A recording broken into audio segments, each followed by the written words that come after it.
In the midst of political tension and social shifts, Europe is witnessing one of its most critical election moments in years.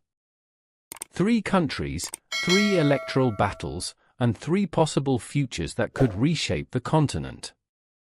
We begin in Romania, where millions lined up at polling stations in a crucial local election, especially in the capital, Bucharest. The fiercest race was between Liberal incumbent Mayor Nicolae Dan and the rising Nationalist leader George Simion. Exit polls showed Dan in the lead with about 54.9% of the vote, compared to Simion's 45.1%. But the surprise wasn't just in the numbers, it was in Simion's response. He rejected the results and declared himself the real winner. Dan, known for his pro-EU stance and anti-corruption reforms, promised major changes in justice and public administration.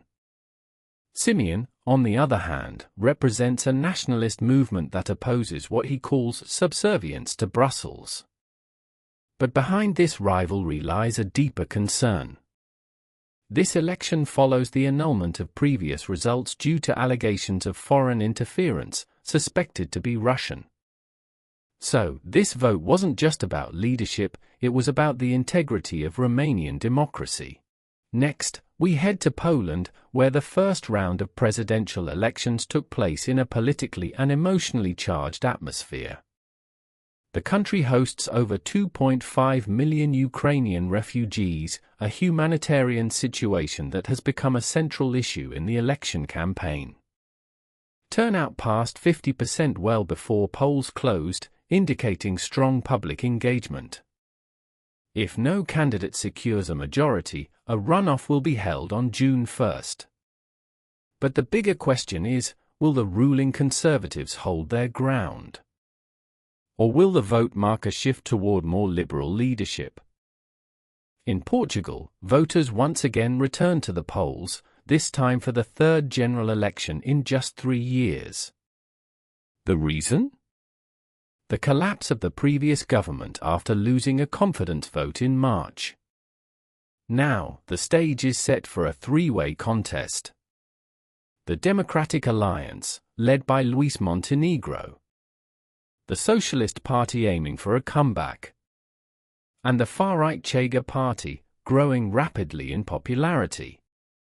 Polls suggest a fragmented parliament, which may make forming a majority government difficult. This could lead to complex coalitions, or more political gridlock. What links these 3 elections is a broader sense of uncertainty across Europe. Economic anxieties, social pressures, and the rising tide of nationalism. In Romania, Poland, and Portugal, voters are clearly signaling that the status quo is no longer enough. They want change, but the shape of that change is still up in the air. So, are we witnessing the beginning of a new political wave in Europe? Or is this simply a temporary backlash against the establishment? What do you think about these shifts?